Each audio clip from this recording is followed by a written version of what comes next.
Liam looked at Emily and carefully said, "Miss Emily, you just came back to the company. There are many people you are not familiar with." He rubbed his hands and had a look of embarrassment on his face. But in his heart, he blamed Emily for not being able to see herself. She had been in prison for 5 years. Did she think that nothing had changed? As if she did not know who the Coopers belonged to now. Before Emily came back, Mr. Wright had told him to try his best not to let her participate in this project or work too much. Emily knew that Liam would not easily agree to her request, so she said, "I know you are worried about my past, but the company is in this position because of me." As she spoke, her eyes filled with tears. She continued, "Liam, I know you are a good person. I have no other intentions. I just want to do something to make up for the mess I've created." Liam's heart ached when he saw Emily's softness. It seemed that she did not want to cause any harm. In any case, she was quite useless. If he allowed her to join the team, it would probably not be a problem. As for himself, he wanted to do the right thing. Liam thought to himself and then said, "Miss Emily, the project team has not been established yet. How about this? We will have a meeting next week. Everyone can share their thoughts, and then we can decide who should be a part of the team. Do you think this is okay?" Emily immediately thanked him. "Thank you for giving me this chance." Liam smiled when facing her, but when he turned his head, he frowned. Emily was also frowning, although Liam was considering it. If she wanted to join the project team, she needed to do too many things to make it happen. After Emily left, Liam immediately took out his phone and called Adrian. Adrian was in a meeting. When he heard Liam's update, his demeanor was gloomy. After a long pause, he said, "Thank you for letting me know."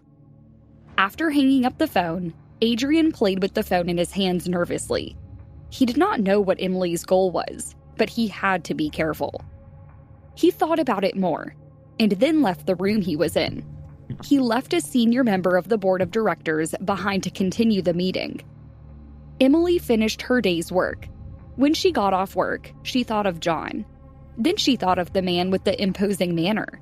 His gaze gave her the feeling that they knew each other. Who was he? His last name was Parker. Emily frowned and thought of Troy Parker, the one Lorraine was talking about. Could it be a coincidence? Emily was lost in thought when a figure suddenly appeared in front of her eyes. The next moment, a crisp sound rang out. "Miss Emily, I'm here!" John's adorable face suddenly appeared. He grabbed Emily's arm affectionately. "I missed you so much," he said. His eyes sparkled while he said the words. He didn't know why, but he liked Emily so much. He didn't have a mother, and he hated any other woman his father brought around. But if this lady would want to come around, he would be very happy. Emily recovered from her shock and finally revealed a sincere smile. She bent down and hugged John. "Why are you here?" she asked. "You work here, right?" John let Emily hug him, and he wrapped his arms around Emily's neck and smiled at her sweetly. Emily nodded. She thought he was so very cute. "I missed you so much, so I came to see you. You must be thinking about me too, right?" he asked. John's eyes were as innocent as a rabbit's and full of expectation.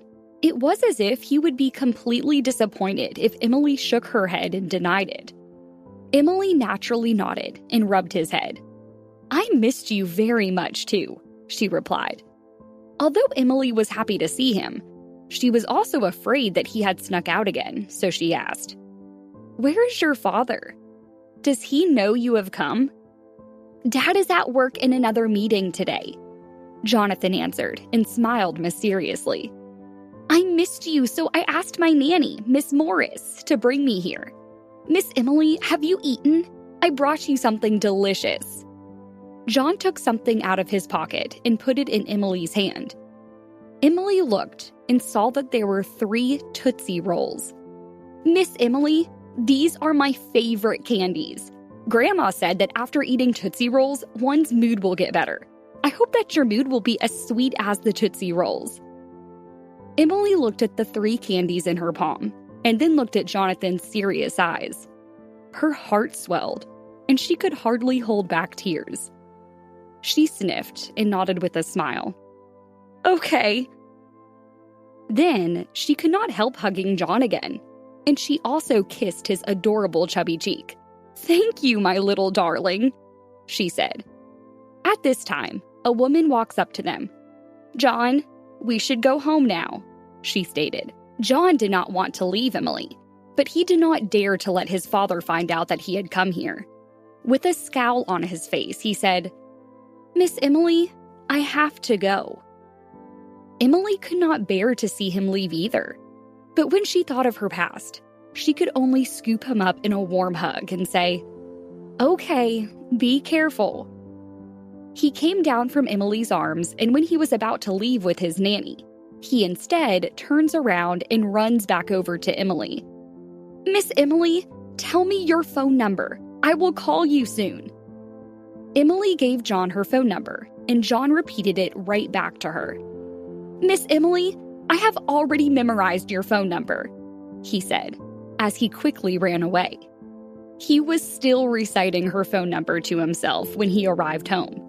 John's memory was very good, but Emily's phone number was so important to him that he didn't dare to forget it. When John entered the gate of Parker's family home, he immediately got shivers. Eric was sitting on the sofa with his long legs casually crossed. His eyes were slightly narrowed, as if he was examining Jonathan. "Where did you go?" his dad asked. John thought for a moment and said, "Dad, give me your phone first." He ran over and took out Eric's phone. He typed in the phone number and entered the name Emily. Then he noticed Eric's tie and said, "Dad, you're so handsome." Eric looked at him and asked, "You went to find Emily?" John smiled awkwardly. "Dad, you know me well." John had mentioned more than once that he wanted to look for Emily after he returned home from his trip to the mall. However, Eric's attitude was unexpectedly firm. He did not want John to look for her, which was why he had secretly gone to look for Emily today. John noticed his father's expression was not right. He seemed like he was about to get angry. John squatted in the corner of the sofa and said, "Daddy is mad. Daddy is bullying me. I am so pitiful. Daddy doesn't love me. I don't have even a mother. I finally met a lady I like to be with, but Daddy doesn't even let me see her." As he spoke, he wiped his tears. Eric didn't know what to say. Who did he learn all of this from? While John was crying, Delilah arrived. When she entered the door and saw her precious grandson crying, she was so worried that she threw all the bags she had just bought onto the ground. "John, what's wrong? Who upset you? Tell me." Jonathan wiped his tears and carefully pointed at his father. Eric was speechless. Delilah immediately stood up and put her hands on her waist and bellowed, "What's wrong with you? Isn't it enough that you're so busy with work that you neglect him? But now you upset my precious grandson and made him cry too?" She hugged Jonathan. "John, stop crying. Tell me what you want." Jonathan's voice was sticky. "I like the lady and I want to be able to visit her, but Dad won't let me. Dad is so mean." Delilah was stunned and questioned Eric. What lady is he referring to? If he likes her, then invite her to the house. Eric finally said, "Mom, we can't invite her to our house. There is no room for discussion." His eyes turned dark as he glanced at Jonathan. Jonathan pursed his lips in defiance. Delilah felt that something was wrong. She was aware of Eric's temper, but she questioned him further. "Who is she?" "Emily." When he said her name, Eric's expression became uncertain. Emily? Delilah frowned. When she realized who John was talking about, she immediately covered her mouth in surprise. John, how do you know this woman? You need to listen to Daddy. Don't visit with her anymore. Jonathan felt even more wronged. Why were they acting like this about Miss Emily? Why didn't his father and grandmother like her? The next day, Eric, we have been watching Emily after her release. It was an accident that she met John that day, Damon said in a low voice. Eric was wearing a black suit. His expressionless face made his entire aura more solemn. The murderous aura between his brows was enough to make one fearful. Keep an eye on her, Eric demanded. Okay. Damon had so many questions. A few months ago, Eric asked him to save Emily from prison. Eric had used almost all of his connections and had been watching her ever since she came out. However, Damon couldn't figure the whole thing out. The power of the Cooper family was nothing compared to that of the Parker family.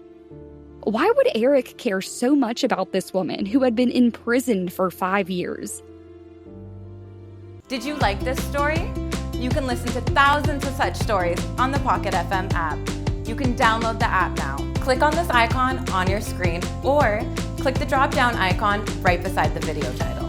Or search for Pocket FM on the App Store on your iPhone. Now tap the Get button on your iPhone to install the app. Join millions of other listeners on the Pocket FM app and discover thousands of riveting stories today.